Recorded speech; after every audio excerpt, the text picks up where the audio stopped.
Ok, alors premièrement, la grosse question, est-ce qu'on devrait générer du contenu avec le AI et comment le faire pour se faire indexer, accepter et ranker par Google? C'est quoi la meilleure manière de faire?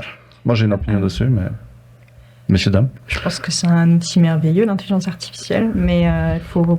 Oui, je trouve que ça fait gagner beaucoup de temps. Mais il ne faut pas oublier le côté humain. Et si tout le monde répète la même chose, ça n'a pas de valeur. Donc il faut apporter une plus-value par rapport à ce que l'intelligence artificielle peut apporter. Donc je ne sais pas, par exemple, si on est dans le domaine de la médecine ou etc., peut-être demander à des personnes qui sont spécialisées dans ce domaine pour avoir une information en plus, quelque chose en plus pour créer ton contenu.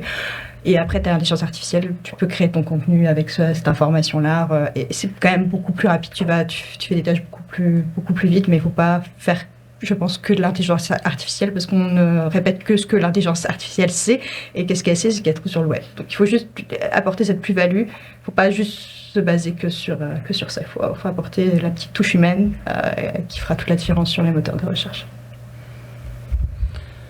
Elle ne sait pas ce qu'elle ne sait pas. L'intelligence artificielle. Et juste pour être sûr, on parle de generative AI, vraiment l'intelligence artificielle générative, où on peut générer des contenus, où on peut l'utiliser pour répondre à nos questions-ish. Je mettrai un bémol là-dessus parce que je pense qu'on n'est majoritairement pas dans un mode... Ce qu'on voit avec les données en fait, des utilisateurs, c'est que c'est pas un mode de recherche purement comme on connaît. Un mode de discussion plus qu'ils vont avoir avec le robot. Mais si on reste dans la question, ta question sur le generative AI, est-ce qu'on devrait l'utiliser pour créer des contenus? Ma réponse courte, c'est non. Ma réponse longue, c'est peut-être. Ça dépend comment. Mais ma réponse courte serait non. Alors, il y a un an, moi je pensais non. Je pense qu'il y a un an, la plupart des gens disaient non. Je pense qu'aujourd'hui, il y a beaucoup de gens qui disent oui. Moi, je suis oui et non. Mais je suis oui et non, mais je vais m'expliquer. Oui, c'est sûr que ça fait gagner du temps et tout, etc. Mais moi, je suis très pour un peu éduquer ton LLM là que tu sais comme tu es. Il y a beaucoup de gens qui l'utilisent pour créer du contenu, soit contenu pour les réseaux sociaux ou pour ton site web, mais tu dois apprendre un peu ta manière d'écrire parce qu'après ça peut catch vraiment ton originalité et ça peut parler vraiment dans ton donc c'est pour ça que je suis comme oui et non parce que si tu l'apprends à un certain moment donné ça va juste c'est comme si c'est toi qui écrivais. Moi j'ai beaucoup testé ça, j'aime beaucoup Perplexity, j'avais commencé beaucoup avec ChatGPT, j'ai essayé Gemini, les autres et tout, mais après je suis retournée vers Perplexity parce que c'est mon préféré aussi. C'est ton préféré aussi parce mais que maintenant Grok il est incroyable. Ok, moi oh my God. Je suis comme stuck dans Perplexity là. Je suis comme vraiment la cliente super satisfaite puis qui est restée là, mais éventuellement je vais sortir pour essayer les autres parce que il y en a un qui sort presque tous les jours donc moi ce que je dis c'est qu'à un moment donné c'est plus SEO friendly aussi, ça te donne les ressources, ce qui était très intéressant comme au début c'était un petit peu le gros débat, mais ça finit par vraiment je lis des trucs des fois je suis comme oh wow c'est vraiment ce que je voulais dire, c'est presque un mini un peu je suis comme wow c'est vraiment ce que je voulais dire. Pourquoi on a besoin de dire que c'est écrit comme un être humain? Pourquoi on peut pas juste dire c'est du contenu écrit par un robot pour des êtres humains, puis on fait juste partager le data comme d'une manière crue? Pourquoi on peut pas faire ça? Parce que... Pourquoi c'est immoral de faire ça? Moi, c'est bien fait. Je rentre pas dans l'immoralité forcément. Moi, je suis plus du côté originalité, comme manque d'originalité. Évidemment, tout le monde va écrire la même chose. Mais si on veut juste partager l'information, si le style d'écriture n'est pas important, si on veut juste comme partager le data, comme voici le data, je vous le donne en forme écrite. Alors, je vais juste dire un truc. Alors, dans mon cas, j'ai mon brand, c'est plus connecté à mon brand, le ton, c'est comme ça, je le connecte. Je n'ai pas vraiment réfléchi de manière à ce que c'est immoral ou quoi que ce soit. Si c'est comme une entreprise ou un site web qui est très en mode contenu, en mode machine, qui veut faire ça, c'est sûr que oui, ils auront une idée très différente de ça. Puis c'est sûr, après, au côté SEO, va avoir quelques impacts aussi. Donc, moi, je le connecte vraiment à mon brand. C'est ma manière d'écrire, c'est pour me faire gagner du temps. Donc, parce qu'en fait, les IA, si je réfléchis bien comme la mentalité derrière tout ça de ces compagnies-là, c'est un peu ça qu'ils veulent. Il y a Operator qui est sorti aussi avec ChatGPT. Donc, c'est vraiment pour venir t'aider c'est comme ton assistant. Fait qu'il y a toujours ce concept derrière ces outils-là qui est toujours comme ton mini-mi ou ton assistant. Donc, moi, je suis restée dans cette cage. Je rebondis sur ça. Les IA, c'est pas quelqu'un qui va faire ton travail, c'est un assistant qui va t'aider à faire le tien. Ça veut dire que si tu lui demandes quelque chose, il va répondre avec quasiment le même niveau que toi. Si tu sais pas qu'est-ce que c'est qu'un mot-clé, ton IA va pas te donner des bons mots-clés. Si tu sais pas écrire un texte, ton IA va pas te générer un bon texte. Parce que l'IA va faire ce que tu lui demandes. Si tu lui dis génère-moi un texte, c'est dans quel style? Comment? En utilisant quel mot? En utilisant. Si tu lui dis pas, si tu lui renseignes pas tout, il va te faire n'importe quoi. Il va dire, je vais prendre le style d'un enfant de 5 ans et je vais t'écrire un texte sur le SEO. Pourquoi? Parce que tu m'as pas dit que je devais prendre un style adulte, niveau collège, qui est business. Donc, comme tu m'as rien précisé, je prends n'importe quoi. Donc, c'est ça que les entreprises ont comme problème aujourd'hui, c'est que tout le monde utilise de l'IA en pensant que c'est un contenu professionnel et d'expert. Mais non, ça s'adapte à leur niveau, là. Tu demandes n'importe quoi, tu as n'importe quoi comme réponse. Donc, il faut insister, il faut préciser ton style, il faut préciser tes requêtes. Il faut quasiment être expert dans ce que tu demandes à l'IA pour avoir un contenu de qualité. Si tu ne connais pas ton contenu, ne demande pas à l'IA de t'aider à le faire. Non, je suis d'accord. Et si on veut créer des pages, disons, en masse, at scale, par exemple, il y a 2 intelligences artificielles qui sont entraînées sur les recherches scientifiques. Il y a Consensus App et il y a Typeset.io. Et c'est l'intelligence artificielle qui met les références des publications universitaires. Maintenant, peut-être il y a des problèmes, il faut les vérifier. Mais moi, ma question, j'ai regardé les guidelines de Google, ils disent que c'est correct d'utiliser le AI. Si on fait... Il y a une nuance, mais ouais. Alors, pourquoi non? C'est ce que je veux savoir. Il y a les guidelines de Google. Je me référais plus aux Quality Raters Guidelines, qui ont été d'ailleurs mises à jour en janvier 2025, concernant avec beaucoup d'informations sur les Generative AI. Donc, ils demandent aux Quality Raters, lorsqu'ils détectent du AI, de se poser des questions, mais généralement de le mettre en lowest quality, dans la catégorie la plus faible qualité possible. Donc, c'est carrément indiqué comme ça dans les Quality Raters. Pour le travail des Quality Raters, ce travail-là n'influence pas les positionnements, mais bien l'algorithme en tant que tel. Donc, c'est vers où Google s'en va. Est-ce que c'est en ce moment utilisé? Pas nécessairement, mais je pense que c'est la direction que Google va prendre. Donc, si on parle dans le futur, si on veut créer des choses qui vont toujours être en ligne, qui vont toujours avoir du succès dans les 5 prochaines années, je dirais non, pour ces raisons-là, que ça ne suit pas les Quality Raters ou la direction que Google prend de façon générale. La prémisse de vouloir générer des contenus de masse, je pense qu'on a un souci ici déjà avec cette prémisse-là. Puis c'est bien indiqué d'un point de vue, si on se met à la place de Google, c'est pas quelque chose qu'ils veulent non plus que les gens génèrent de masse des contenus de façon générale. C'est pas des contenus qui sont utiles.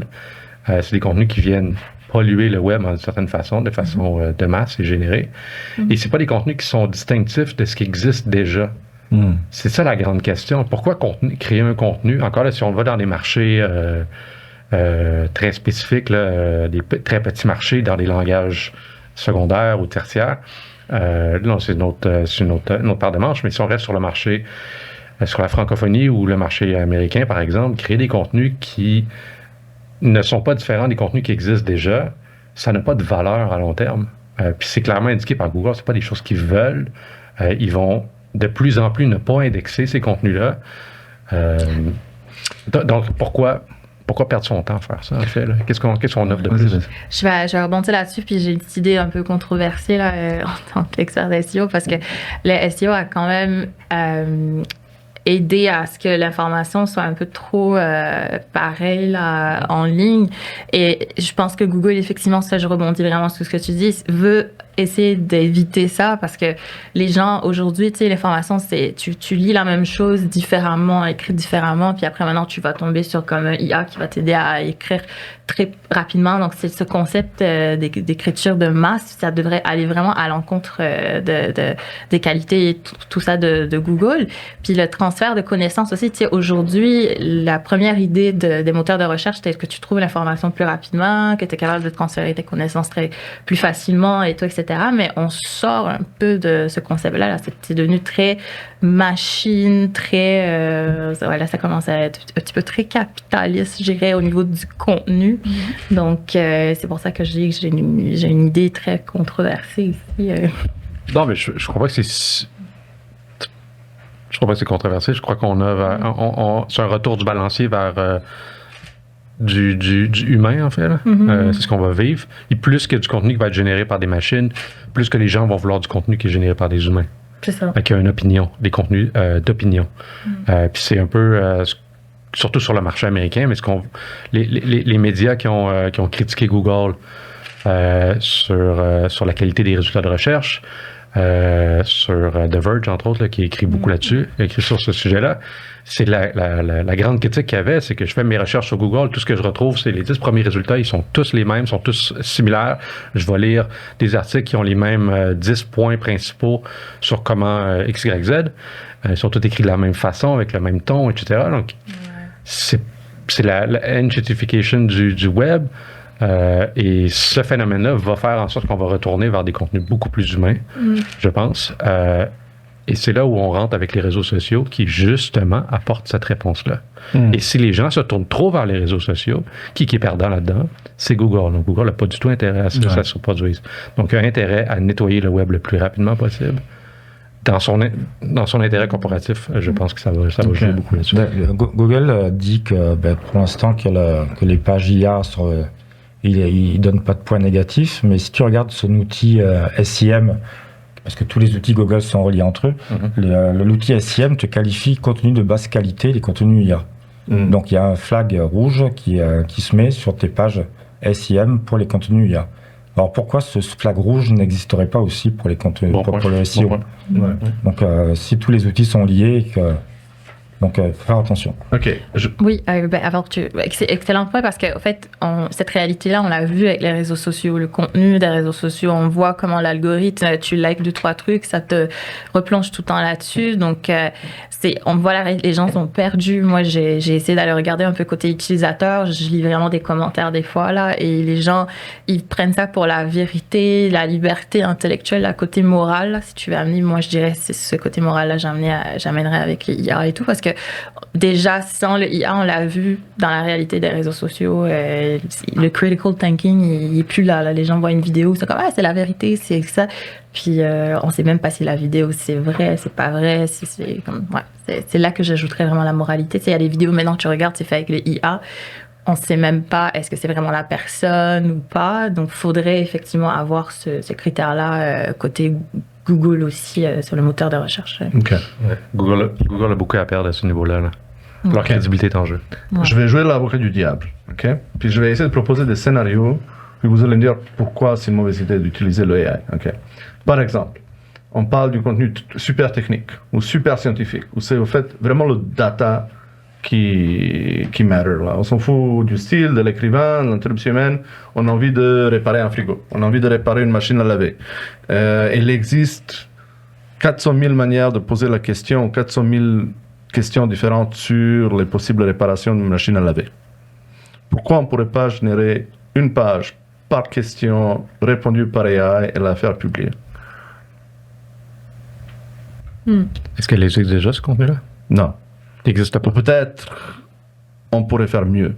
Peut-être la question n'est pas assez bien répondue, c'est peut-être trop court. Comment tu peux faire mieux si c'est par exemple, déjà... c'est un paragraphe et on pourrait en faire 15. Oui, mais est-ce que c'est déjà répondu ailleurs sur le web? Peut-être pas. Disons que c'est répondu, mais en 2 paragraphes. C'est très court. On pourrait faire mieux. Faudrait voir ton cas. La documentation technique, c'est intéressant. La documentation technique qui n'existe pas ou qui est pour un nouveau produit qui n'a jamais été mis en ligne, je pense qu'il y a peut-être quelque chose à travailler ici avec l'IA, avec la générative. Mais j'apporterais quand même un niveau d'expérience ou en fait de révision par un humain qui a fait ce travail-là, là, ce changement, ou ce que tu expliquais là, au niveau du contenu. Les exemples, on peut peut-être en passer d'autres, là, mais... Ou par exemple, un exemple peut-être un peu plus utile, la recherche scientifique. Il y a énormément de recherches scientifiques, par exemple sur le cancer, qui est publiée à tous les jours. On a besoin de méta-analyse, de conclusions. Si on utilise l'AI pour analyser toute la recherche qui était publiée depuis 31 décembre 2024, donc dans les derniers 2 mois, la synthétiser, répondre à des questions qui vont être utilisées pour des gens qui ont des problèmes de santé urgents, ça pourrait être un exemple. Oui, je pense que là, là, tu rentres dans des choses qui deviennent intéressantes, surtout si c'est des contenus qui peuvent être dans un modèle comme dans ce type de contenu, ça peut être des contenus qui soient privés.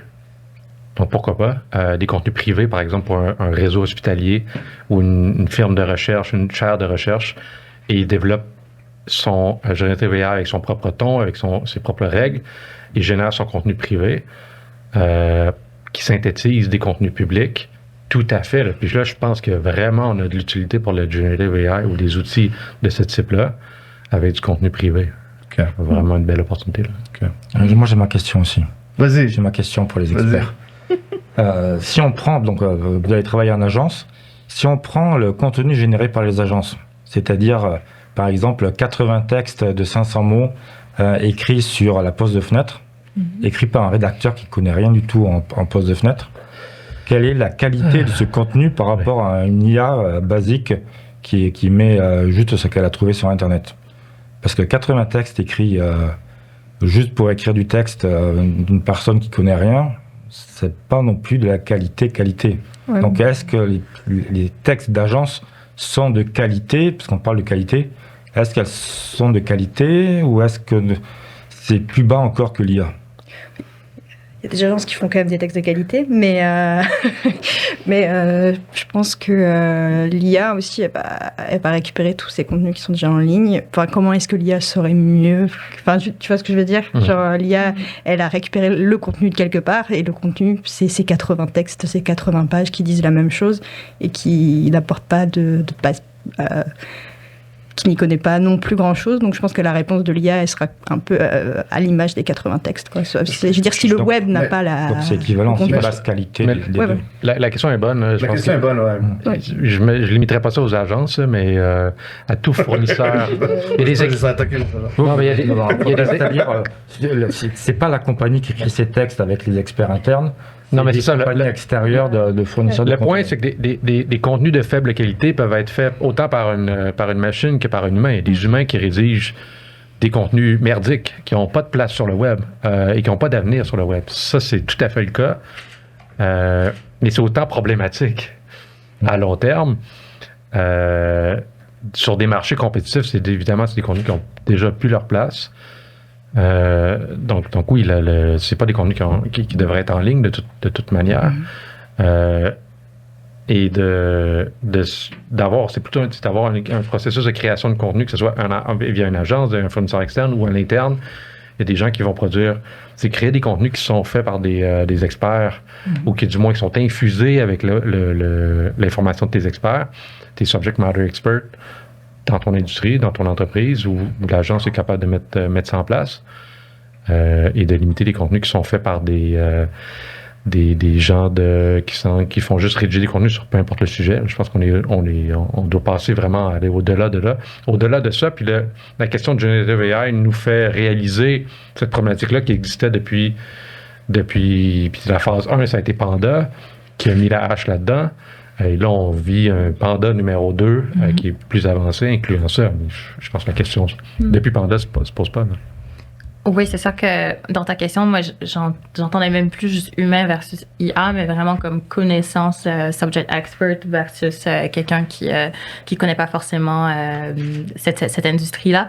Donc, au fait, ce que l'IA vient faire, justement, ça vient nous questionner sur ce type de contenu-là vers la personnalisation. C'est que les rédacteurs, rédactrices, peu importe agence ou pas, ils avaient tendance souvent à juste écrire quelque chose de très générique pour répondre à certains mots-clés long tail, et ça s'arrêtait là, parce que surtout si tu avais des entrepreneurs ou mettons des gens dans la construction, tu sais, des domaines où le propriétaire ou la personne qui est experte est très occupée, fait qu'eux, ils n'ont pas trop le temps de venir écrire ce genre de contenu-là. Donc, c'est pour ça que tu peux avoir des sites web, des gens peut-être en fashion ou des blogs. C'est pour ça que les blogs avaient beaucoup boosté aussi les gens qui eux-mêmes étaient l'expert de ce sujet-là, écrivaient eux-mêmes. Ils avaient l'aspect écrivain, mais entrepreneur, expert, monsieur, madame, tout le monde en construction, lui, il va pas faire de son temps à écrire le contenu. Il va être comme, pourquoi je te paie si tu me demandes de te donner autant d'informations pour le contenu? Moi, ça m'arrivait à chaque fois. Je suis comme, oui, mais c'est toi l'expert, j'ai besoin de toi. Fait à des moments donnés, puis ça aussi avec un autre ami de France, on avait commencé avec l'idée de faire des audios. On les disait comme, regardez, juste parle, voici un thème,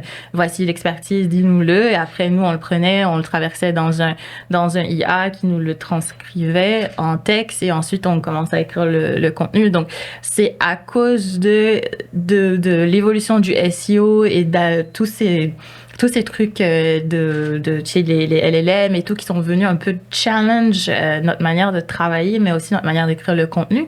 Puis après, le IA peut autant faire ça de manière équivalente, comme on disait tout à l'heure, parce que si on donne l'information à ce IA-là, ben, le IA va juste reproduire exactement un peu la même qualité, mais je pense que c'est venu challenger le point de personnalisation dans le contenu en même temps. Donc, c'est très bizarre parce que en même temps, le IA peut faire du contenu en mode machine rapidement, en mode masse, mais en même temps, on peut l'utiliser pour personnaliser son contenu, que je trouve super intéressant comme Est-ce qu'on peut avoir le métier de rédacteur expert qui va apparaître? Je pense, oui. Contenu de rédacteur qualité, on va dire. Ben, je sais pas comment ça va s'appeler. J'ai pas trop y pensé. Je veux pas dire n'importe quoi, mais je pense que ça va venir challenge beaucoup le poste de nous tous. Ça va pas forcément les remplacer, mais les rédacteurs maintenant, ou rédactrices, devront être un peu plus de qualité, justement, mais plus poussés dans la personnalisation des choses pour se différencier avec le contenu de quelqu'un d'autre.